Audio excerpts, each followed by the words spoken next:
వీక్షకులకు స్వాగతం. నమస్కారం. గత 4 రోజులుగా జరుగుతున్న పరిణామాలను చూసి ఆ వైఎస్ఆర్ కాంగ్రెస్ పార్టీ నాయకులు ఎలా దూషణలు సాగిస్తున్నారో చూస్తున్నాం.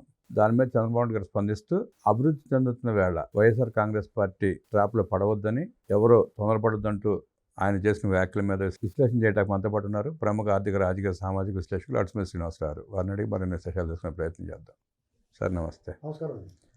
గత 4 రోజులుగా అంబటి రాంబాబు, పేరు నాని, జోగి రమేష్ లాంటి వాళ్ళు ఎలా దూషణలు చేస్తున్నారో చూస్తున్నాం. జరిగిన పరిణామాలు కూడా చూసాం మనం. ఈరోజు చంద్రబాబు నాయుడు గారు మాట్లాడుతూ అభివృద్ధి చెందుతున్న వేళ వైసీపీ ట్రాప్లో పడొద్దంటూ కార్యకర్తలకి, ప్రజలకి, నాయకులకి సందేశాన్ని పంపించారు. ఆయన సందేశాన్ని ఎలా చూస్తారు, ఎట్లా విశ్లేషిస్తారు? ఇప్పుడు డెఫినెట్గా చంద్రబాబు నాయుడు గారు అలాగే చెప్తారండి. ఎందుకంటే ఆయనకి ఇష్టం ఉండదు ఇలాంటి. ఇప్పుడు కూటమి ప్రభుత్వం వచ్చింది, అందరికీ ఇప్పుడు చంద్రబాబు నాయుడు గారు కూడా అవమానాలు పాలయ్యాడు, లోకేష్ గారు అవమానాలు పాలయ్యాడు, చాలా దారుణంగా ట్రోలింగ్ గురయ్యాడు, పవన్ కళ్యాణ్ గారు అందరూ. ఒక బీజేపీ వాళ్ళ మీద పెద్ద పడలేదు కానీ భయం వేసే వాళ్ళకి మిగతా వీళ్ళిద్దరిని ఇష్టమైనట్టు మాట్లాడారు వాళ్ళు దారుణంగా. నాయకుల్ని, కార్యకర్తలను అయితే వాళ్ళు ఎంత అరాచకం చేయాలి అంత అరాచకం పదే పదే మాట్లాడుకున్నాం. మనం కొత్తగా మాట్లాడుకోవాల్సిన పని లేదు. అయితే కూటమి ప్రభుత్వం ఏర్పడక ముందు కూటమిగా వీళ్ళు ఎన్నికలకు వెళ్ళినప్పుడు చంద్రబాబు నాయుడు గారు కానీ, లోకేష్ గారు కానీ, పవన్ కళ్యాణ్ గారు కానీ ఏం చెప్పారంటే, వీళ్ళు ఇచ్చిన సూపర్ 6 హామీలతో పాటు పెట్టుబడులు తీసుకొస్తాం ఇలాంటివన్నీ చెప్పుకుంటూ వచ్చి అమరావతి, పోలవరం నిర్మాణం ఇవన్నీ మాట్లాడతా రాష్ట్రంలో ఈ దుష్ట శిక్షణ ఎవరైతే వీళ్ళు అన్యాయాలు, అక్రమాలు చేసి దోపిడీ చేశారో వీళ్ళందరి మీద చట్టపరంగా చర్యలు తీసుకుంటాం, ఎవరిని విడిచిపెట్టమని చెప్పారు. వాళ్ళ హామీలన్నీ పెర్ఫెక్ట్గా నెరవేర్చుకుంటూ వచ్చారు. సంవత్సరాల పాటు ఈ కేసులు గీసులు వీళ్ళ జోలికి వెళ్ళలేదు. యాక్చువల్గా ఇప్పుడు ఉన్న కేసులు జైలుకి వెళ్ళొస్తున్నారు చూసారా, అది వాళ్ళంతటా వాళ్ళే దూకారు అందులోకి. మద్యం కేసు విజయసాయి రెడ్డి వచ్చి కిలికేడు మొత్తం అంతా ఆయన బయటపెట్టిందే. వీళ్ళందరి పేర్లు అతనే చెప్పాడు. వీళ్ళు అసలు ఎవరి జోలికి వీళ్ళు బుద్ధేసి ఆడిన అరెస్ట్ ఈయన అరెస్ట్ ఏం చెప్పలేదు. తిరుమల తిరుపతి లడ్డు విషయం కూడా ఆల్రెడీ వాళ్ళకి వచ్చిన రిపోర్ట్ ప్రకారం అనుమానం వచ్చి ఆ శ్యామలరావు గారు రిపోర్ట్ తీసుకొస్తే రిపోర్ట్లో చూసి చంద్రబాబు నాయుడు తనకి కేసు అయింది, సిట్ వేశారు. అది కుదరదంటే సుప్రీంకోర్టు మళ్ళీ సిబిఐ అది కలిపేశారు. పరకామణి కేసు ఆల్రెడీ కేసు అయింది, దాన్ని కోర్టు దొబ్బలెట్టింది వాళ్ళకి. ఇంకా వీళ్ళ మీద కక్ష సాధించింది ఏముందండి? ఆల్రెడీ పేరు నాని విషయంలో పేరు నాని వాళ్ళ ఆవిడని అరెస్ట్ చేయాల్సిన అవసరం ఉంటే వద్దన్నాడు బాబు గారు. చంద్రశేఖర్ రెడ్డి అక్రమ బియ్యం రవాణా కేసు కూడా దాని మీద పనుగట్టుకుని వాళ్ళ మీద ఉద్దేశపూర్వకంగా లేదు, అది ఎలా ఉంది అలా ఉంది. ఇంకెవరి మీద పెద్దిరెడ్డి అలాగ ఉంది. ఎవరి మీద కేసులు ఉన్నాయండి? ఎవరి మీద కక్ష సాధించారు వాళ్ళు? ప్రభుత్వం. ఇది కేడర్కి నచ్చట్లా. జనసేన, టీడీపీ కేడర్ ఇద్దరికి కూడా అసలు రగిలిపోతున్నారు. పైగా ఒక గాయం చేశాడు 5 ఏళ్ళు. గాయం చేసినాడు, ఓడిపోయిన తర్వాత ఇంట్లో కూర్చోకుండా ఈ సంవత్సరాల నుంచి కూడా ఈ ప్రభుత్వం మారిన గాయం నయం అవుద్ది, కథ ఉపశమనం లభిస్తుందని చూశారు. మానసికంగా కూడా ఒక రకంగా అందరూ బాధలు పడ్డవాళ్ళు, మానసికంగా నలిగిపోయిన వాళ్ళు, వాళ్ళ నాయకుడిని మాట్లాడుతుంటే బాధపడిన వాళ్ళు అందరికీ కూడా ఉపశమనం కావాలి. అది ఈ సంవత్సరంన్నరగా లేకపోగా ఆ గాయం ఇంకా సలుపుతూనే ఉంది, గాయం మానలేదు. దాని మీద ఈ పుండిమే కారం చల్లుతున్నారు వాళ్ళు.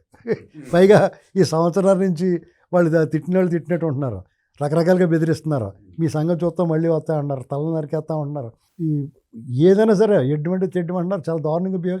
నిజంగా అలా చేస్తున్నారు కూడా. వాళ్ళు అధికారంలో ఉన్నారో ప్రతిపక్షంలో ఉన్నారో అర్థం ఉన్నంత ఆ వ్యత్యాసం, ఆ రేఖ చెరిగిపోయేలా కూడా బిహేవ్ చేస్తున్నారు. జగన్మోహన్ రెడ్డి పర్యటన కొత్త ఎలా బిహేవ్ చేశాడు, అంబటి రాంబాబు ఎలా వ్యవహరిస్తున్నాడు, పేరు నాని ఎలా మాట్లాడుతున్నాడు, జోగి రమేష్ నిన్న కూడా మాట్లాడుతున్నాడు. జోగి రమేష్ ఇదంతా ఏంటి? నిజంగా నెత్తికడ. వాళ్ళ జోలికి వెళ్ళలేదు కదా, వాళ్ళు జోలికి వెళ్ళి కేసులు పెడితే అక్రమ కేసులను ఎడుద్దామని చూశారు వాళ్ళు. వీళ్ళు అలా చూడలేదు. ఇంకా వాళ్ళు వెళ్ళిన కేసులన్నీ కూడా నిజంగా గజంలో దూరిపోయి ఉన్నాయి. అర్థమైందండి? అందులో కూడా వాళ్ళు మనుషులు పెట్టేసుకుని సిట్టుల్లో గట్టనే ఎవడో ఒకటి దూరిపేసి ఎంతో కొంత వాళ్ళు అనుకూలంగానే వస్తున్నాయి. అనుకూలం అంటే వాళ్ళు తప్పు చేయలేదని కాదండి, వేరే వాళ్ళ మీద తోసేస్తున్నారు. తప్పు జరిగింది కానీ వేరే వాళ్ళ మీద తోసేస్తున్నారు. అధికారులను బలి చేస్తున్నారు. ఇలాంటి పరిస్థితుల్లో జనాలకి రగిలిపోతూ ఉన్నారు. కాదంబరి అమ్మాయి కాదంబరి జత్వానికి దగ్గర నుంచి రాష్ట్రంలో అరాచకం జరిగి వీళ్ళు చెలరేగిపోయిన విషయాల్లో ఈ ప్రభుత్వం వాళ్ళ మీద సరైన చర్యలు తీసుకోవడం లేదు అనేటువంటి అభిప్రాయం అందరిలోనూ ఉంది. అది నిజం. ఎందుకంటే మనం ఓపెన్గా చెప్పుకోవాలి, మన పక్షపాతం ఉండకూడదు. ఇలాంటి సమయంలో చాలా సమయం పాటిస్తున్నారు కేడర్. చంద్రబాబు నాయుడు గారి మాట జవదాటకుండా ఆయన చెప్పాడు, మన కక్ష రాజకీయాలు వద్దు, మనం కూడా వాళ్ళ మీద దాడులు చేసి పగా ప్రతీకారాలు అంటూ ఉంటే వాళ్ళకి మనకి తేడా ఉండదు, మన రాష్ట్రాన్ని అభివృద్ధి చేసుకుందాం, పెట్టుబడులు తెచ్చుకుందాం, ఈ అభివృద్ధి చూసి ప్రజలు మళ్ళీ మనకే పట్టం కడతారు, మనం కలిసిమెలిసి ఉందాం, వాళ్ళ పాపను వాళ్ళే పోతారన్నట్టుగా ఉంది వారం. కానీ వాళ్ళు అది అలా ఊరుకుంటా అలుసుగా తీస్తున్నారంటారా? దాన్ని ఒక రకంగా అలుసుగా తీసుకుని వాళ్ళు రెచ్చిపోతుంటే క్యాడర్కి ఏమవుతుందంటే పటిష్టమైన నాయకత్వం, చంద్రబాబు నాయుడు గారి అనుభవం, ఆయన పరిపాలనా దక్షతకి సవాల్ ఎదురవుతుంది. చంద్రబాబు నాయుడు గారిని ఎలాగ అభిమానిస్తారో, చాలా కఠినంగా ఉంటాడు కొన్ని చట్టాలు అమలు చేయడంలో, రౌడీజాన్ని అణిచేస్తాడు, ఫ్యాక్షనిజాన్ని అంతమందిస్తాడు, ఇలాంటి కమ్యూనల్ రైట్స్ ఇలాంటి వాటిని అసలు మచ్చుకు లేకుండా చేస్తాడు. ఒక రకమైన లా అండ్ ఆర్డర్ విషయంలో ఆయన చాలా పర్ఫెక్ట్గా ఉంటాడు, నోరెత్తే ముఖం పగలు కొడతారు అని చెప్పేసి ఆయనకు ఒక హిస్టరీ ఉంది. దానికి సవాల్ వస్తుంది. అర్థమైంది మీకు? అధికారులు కూడా కొంతమంది జగన్ ప్రేమికులు చంద్రబాబు నాయుడు గారి ప్రభుత్వ తీరుని కొంచెం ఇబ్బంది కలిగేలా చేస్తున్నారు. ఇంకా జగన్ వీళ్ళు వాళ్ళ మీద కేసులు చర్యలు తీసుకోకపోబట్టి ఏం చేస్తున్నారు, అధికారులు కూడా అలుసుగా తీసుకున్నారు కొంతమంది. జగన్ మీద ప్రేమను చంపుకుంటా. మామూలుగా అధికారం మారినా గొడుగు మార్చేస్తారు వాళ్ళు, అది మార్చుకొని ఇంకా జగన్ ప్రేమిస్తున్నారు. దానివల్ల ఏమవుతుంది, చంద్రబాబు నాయుడు గారి పరిపాలనా దక్షతకే సవాల్ ఎదురవుతుంది.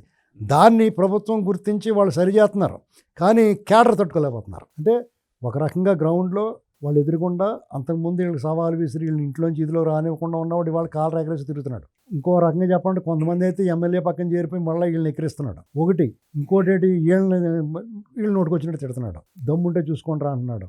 అవకాశం ఉన్నప్పుడు అలా కొడుతున్నారు, చంపేస్తున్నారు కూడా.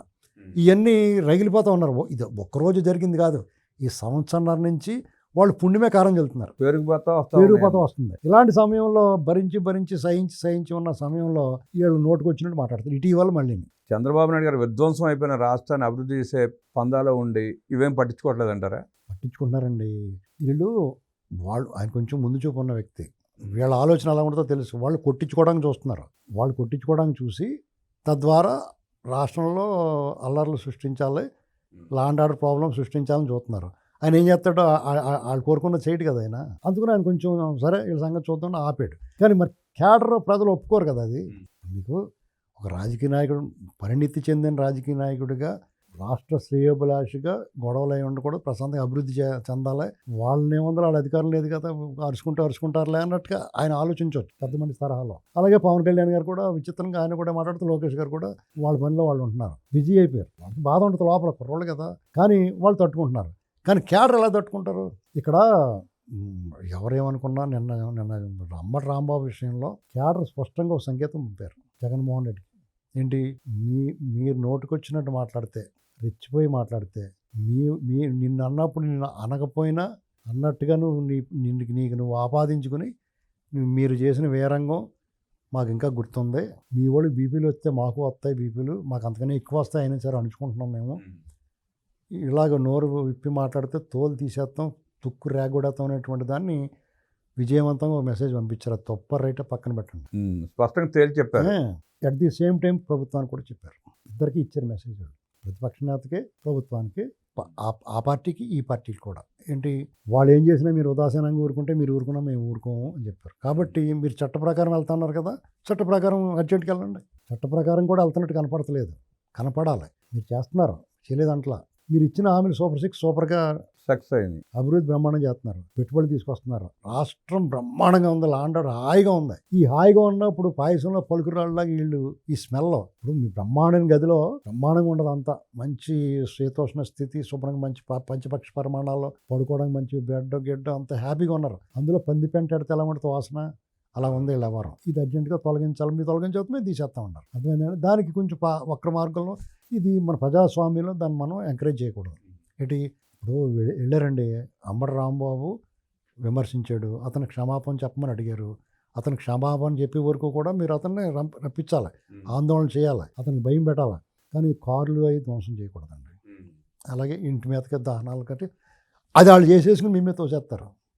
వీళ్ళు అలాంటి వాళ్ళు కాదు, టీడీపీ క్యాడర్ ఇలాంటి బాబు గారు ఏమంటాడో అన్న భయం వాళ్ళకి. మనం జరిగింది కూడా అదేనండి, వాళ్ళ పార్టీ వాళ్ళు అంటించారు చూసారా, సత్యనపల్లి వైఎస్ఆర్ కాంగ్రెస్ పార్టీ జోగి రమేష్ కూడా ఇంట్లోనే వాళ్ళే అంటించేసుకున్నారంట. కింద నుంచి ఆవిడ గెరేస్తాడు 3 అంతస్తులకి, అలా గెడతాడు దానికి. కాబట్టి ఆ విషయంలో ఇలాంటి అవకాశం వాళ్ళకి ఇవ్వద్దని చెప్తున్నాడు చంద్రబాబు గారు. ఆయన తప్పులేదు. అందుకునే చంద్రబాబు గారు కానీ, లోకేష్ గారు కానీ, పవన్ కళ్యాణ్ గారు కానీ ఒకసారి కూర్చొని ఆలోచించుకుని ఒక స్పష్టమైన ఆదేశాలు ఇవ్వాలి లా అండ్ ఆర్డర్ పోలీస్కి.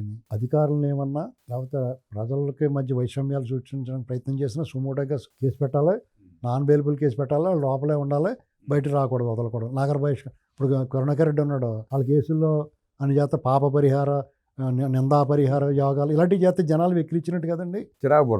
పైగా కల్తీ అసలు నెయ్యే కాకుండా చేస్తే మీరు జంతుకోమన్నారు, మీరు క్షమాపణ చెప్పండి, ఇలాంటి మాటలు మాడితే ఒళ్ళు మండదా జనాలకి?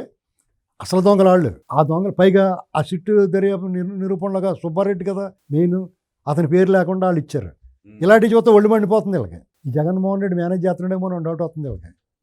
ఈ ప్రభుత్వం మీద కొంచెం అపనమ్మకం వచ్చేస్తుంది, అపోహలు వచ్చేస్తున్నాయి. సరే, నిన్న అంబటి రాంబాబు వ్యాఖ్యల మీద తమ అధినేతని దూషించాడన్న కోపంతో తిరగబడ్డారు కార్యకర్తలు, బాగానే ఉంది.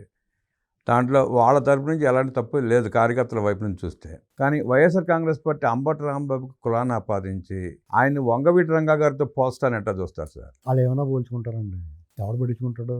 అతను వైసీపీ నేత, దాన్ని కాపు నేత అంటున్నారు. కాపు నేత ఎప్పుడు అయ్యాడో చెప్పాలి వాళ్ళు. ఏంటండి, అతను చాలా వీడియోలు స్పష్టంగా చెప్పాడు, నేను కాపు నాయకుడిని కాదు. అతను ఏమండి, ఒకవేళ నిజంగా ఏదున్నా సరే ఇవాళ కులాల గురించి ఎవడ పట్టించుకోడండి. ఎవడు పట్టించుకుంటాడండి? కులాల గురించి ఉన్న ఇళ్లలో పెళ్ళిళ్ళు గట్రా ఎవరితో చేసుకుంటున్నారో, వ్యాపారాలు ఎవరితో చేస్తున్నారు, ఇంకా కులాలు ఏంటి సన్నాసులు మాట్లాడుకుంటారు. అది దాన్ని అస్త్రంగా వాడుకుందామని చూస్తారు. వీళ్ళు కూడా ఏం ఆలోచించాలి చెప్పమంటారా? వైసీపీలో ఉన్న లేకపోతే టీడీపీలో ఉన్న వాళ్ళని ఎవరైనా సరే రాజకీయ పార్టీలో ఉన్నవాళ్ళు ఎవరు ఏం మాట్లాడుతున్నారో చూసుకోవాలి. వైసీపీ నుంచి ఎవరు మాట్లాడుతున్నారో, జోగి రమేష్, పేరు నాని, అంబటి రాంబాబు, వీళ్ళే కదా మాట్లాడుతున్నారు. భూమన కరుణాకర్ రెడ్డి, నలుగురే. భూమన కరుణాకర్ రెడ్డి మాట్లాడి తీరాలి, లేకపోతే లోపల ఎప్పుడు దొబ్బేస్తారు. ఏంటండి, ఇంకెవరు మాట్లాడుతున్నారు చెప్పండి? మీకు జగన్మోహన్ రెడ్డి హయాంలో మంత్రిగా ఉన్న రెడ్లు కానీ లేకపోతే వాళ్ళ పెత్తనం చేసిన వాళ్ళు కానీ ఎందుకు మాట్లాడరండి? ఇలాంటి తిట్లు గట్ట సజ్జల రామకృష్ణారెడ్డి ఎందుకు తిట్టడండి? అతను నెప్పేటి వెళ్చేది ఎందుకు తిట్టించడం? అంటే వాళ్ళు సేఫ్ కొండి వెళ్తాడు డ్రామాడి వీళ్ళు బతుకు లేకుండా చేసేయటం, వీళ్ళు తన్నులు తినాలా ఏంటండి? అవునా కదా? కాబట్టి వీళ్ళు కూడా ఒళ్ళు దగ్గర పెట్టుకుని చాలా జాగ్రత్తగా కుట్రల్లో వాళ్ళమే కుట్రలు చేసినాడు జగన్మోహన్ రెడ్డి. అంబటి రాంబాబు మీద కుట్ర చేశాడు అతను ఇరికించాడు ఇందులో. ఇప్పుడు అసలు ఆ ఫ్లెక్సీ గొడవ ఎందుకు వచ్చింది? వీళ్ళు ఎంత సమయం సహనం పాటిస్తున్నారో, అసలు నెయ్యి లేదని వచ్చిన తర్వాత మహాపాపం రా బాబు, ఇది జరిగింది పాపం, ఇది కల్తీ నెయ్యి, ఇది నిజం అని చెప్పారు వాళ్ళు. దానికి ప్రజాస్వామ్యతంగా వాళ్ళు పోస్టర్ వేశారు. దానికి నువ్వు నెయ్యి కల్తీ అవ్వలేదు, బ్రహ్మాండమైన ఆవు నెయ్యి పెట్టామని నువ్వు వేసుకో పోస్టర్. అందుకని చింపడానికి వెళ్తామేటి? ఎన్ని వేల గుండెలు ఉండాలి నీకు చింపడానికి వెళ్తానికి? ముడ్డి పగలు అక్కడే కొట్టి ఎర్రగొట్టే కాళ్ళు చేయాలి, తిరిచేయాలి చింపుతానికి వస్తాను. నువ్వెవడా చింపుతానికి? ఊరుకుంటారా? నువ్వు కేడర్కి వాళ్ళకి చీముని ఎత్తలేదా, ఉప్పు కారం తింటలేదా? నువ్వు అధికారంలో ఉండి ఫ్లెక్సీలు చింపి వీళ్ళు అధికారంలో ఉన్నప్పుడు ఫ్లెక్సీలు చింపితే నోరు మూసుకుని ఊరుకుంటారా? చేసింది మహాపాపం, మళ్ళీ దాన్ని సమర్థించుకుంటా ప్రజల మీద తిరగబడతాం. పోలీసు వాళ్ళు కూడా అది పెట్టకుండా ల్యాండ్ ఆర్డర్ ప్రాబ్లం వస్తుంది. చింపడానికి వచ్చినట్టు కాళ్ళు చేతులు ఎరగ తీసి లోపల వేయకుండానే నీకు ప్రజాస్వామ్యతంగా ఫ్లెక్సీ పెట్టుకున్నారు. వాళ్ళని ఏం దూషించలేదు కదా బాబు, అపచారం చేశారు వాళ్ళు చెప్పుకున్నారు. పాపం ఇప్పుడు తిట్టి తిమ్మి గొడవలు పెట్టుకోవట్లేదు కదా, ఇంకో ఇలా జరిగింది ఎంత పాపం చేసాడు ఏంటండి. చంద్రబాబు నాయుడు గారి మీద దాడి చేసి భావ ప్రకటన స్వేచ్ఛ అన్న డీజీపీ పరిపాలన చేసిన జగన్మోహన్ రెడ్డి ఆనాటి నాయకులు ఇవాళ వీళ్ళు వింతగా మాట్లాడటం విడ్డూరంగా లేదా? నేను ఇవాళ చెప్తున్నాను మీకు, ఖచ్చితంగా కేడర్ని సంతృప్తిపరిచే కార్యక్రమం చేపట్టాల్సిందే ప్రభుత్వం. చేస్తారు. ఎందుకంటే వాళ్ళు ఇలా అణిచిపెడితే ఎప్పుడు ఫ్లేర్ అప్ అవుతారో తెలియదు. ఒకసారి శాంపుల్ చూపించారు వాళ్ళు ఇరుపక్షాలకనే. కాబట్టి వాళ్ళు జాగ్రత్త పడాలి. వాళ్ళు జాగ్రత్త పడకుండా నోరు జారితే తన్నులు తింటారు. ప్రభుత్వం కనుక వాళ్ళ మీద చర్యలు చట్టపరంగా తీసుకోకపోతే వీళ్ళని కంట్రోల్ చేయడం కష్టం అవుద్ది. కాబట్టి రాష్ట్రం ల్యాండ్ ఆర్డర్ కాపాడాలంటే ఆ దొంగల్ని, దోపిడీదారుల్ని, అరాచకవాదుల్ని, నోటుకొచ్చినట్టు మాట్లాడవాళ్ళని కంట్రోల్ చేయాల్సిన అత్యవసరమైన పరిస్థితి ప్రభుత్వానికి ఏర్పడింది. దొంగల్ని, దోపిడీదారుల్ని, దుర్మార్గుల్ని కట్టడి చేసి ల్యాండ్ ఆర్డర్ కాపాడాల్సిన బాధ్యత ప్రభుత్వం మీద ఉందని, కార్యకర్తలను కూడా సంతృప్తిపరచాల్సిన అవసరం పార్టీ అధినేతగా చంద్రబాబు నాయుడు గారికి ఉందంటూ విశ్లేషించిన అడ్స్మిల్ గారికి ధన్యవాదాలు తెలియజేస్తూ నమస్కారం.